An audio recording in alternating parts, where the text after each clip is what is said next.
Hello, my name is Evgeny Korjov, and I would like to represent the article based on our research named Future Design Forearm Prosthesis Control System.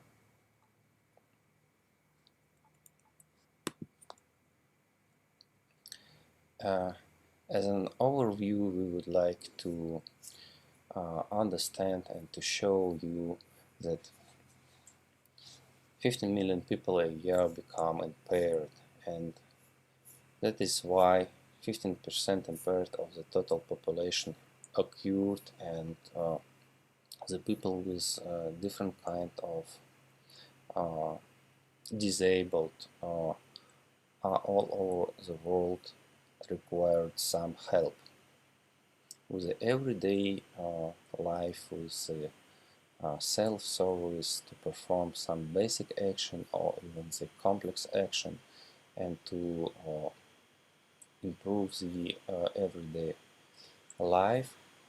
There is a well-known solution with the prosthesis, and as you can see, the prosthesis are well known for ages, but the technology of the current day is a very important thing, and it will help to really increase the quality of life of the current people with disabilities.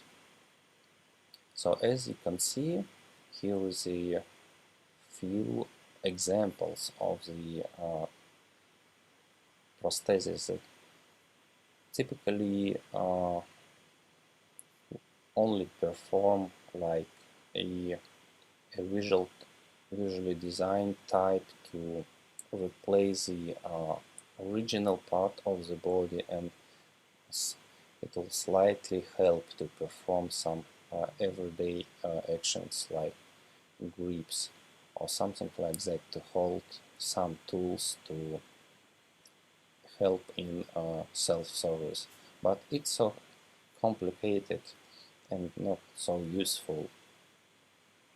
And the other examples is about to use some kind of artificial design that will help to create some kind of quite useful device. For example, you consider this purple traction prosthesis. It will help to perform some grips, but this one is still mechanical and body powered. Opposite to these few simple kind of prosthesis, on the right side you can see an artificial hand, the most advanced, with the computerized control, with the power of the special battery inside, and that is connected directly to the body. So this is a quite interesting situation. This is a kind of welding the machine and the human. So this is a totally different type. So let's speak about both of them, and before we would like to talk about our body, because understanding this situation will help us on the future design, and will help us to choose the best way how to perform the control, the artificial hand or prosthesis. So as you can see from this picture, the main CPU of our body is our brain with different parts, and the mostly well-known situation of the controlling our part is about to sending some signals to the desired part of our body, for example to the hand, to the muscles, and so on. And also the backward signals also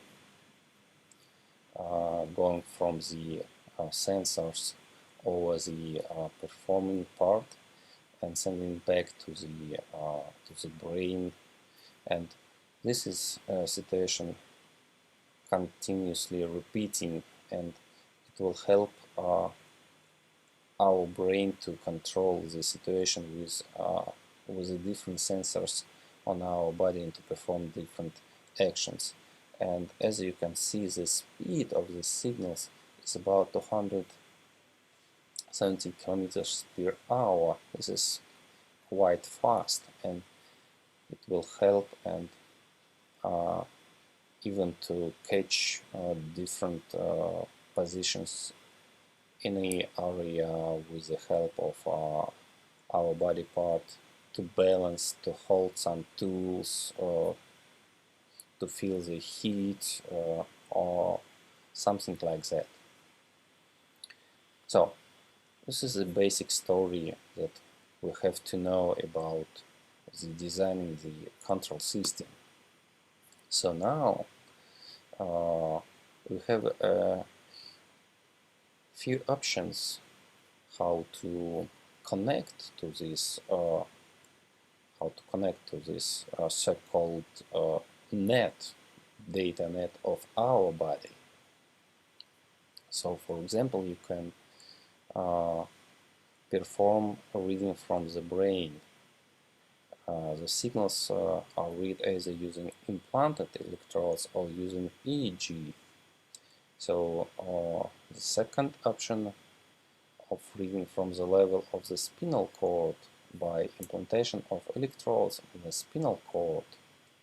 The third option is about reading from the level of the nerve fiber, and also implantation of electrodes into the nerve extending from the spinal cord.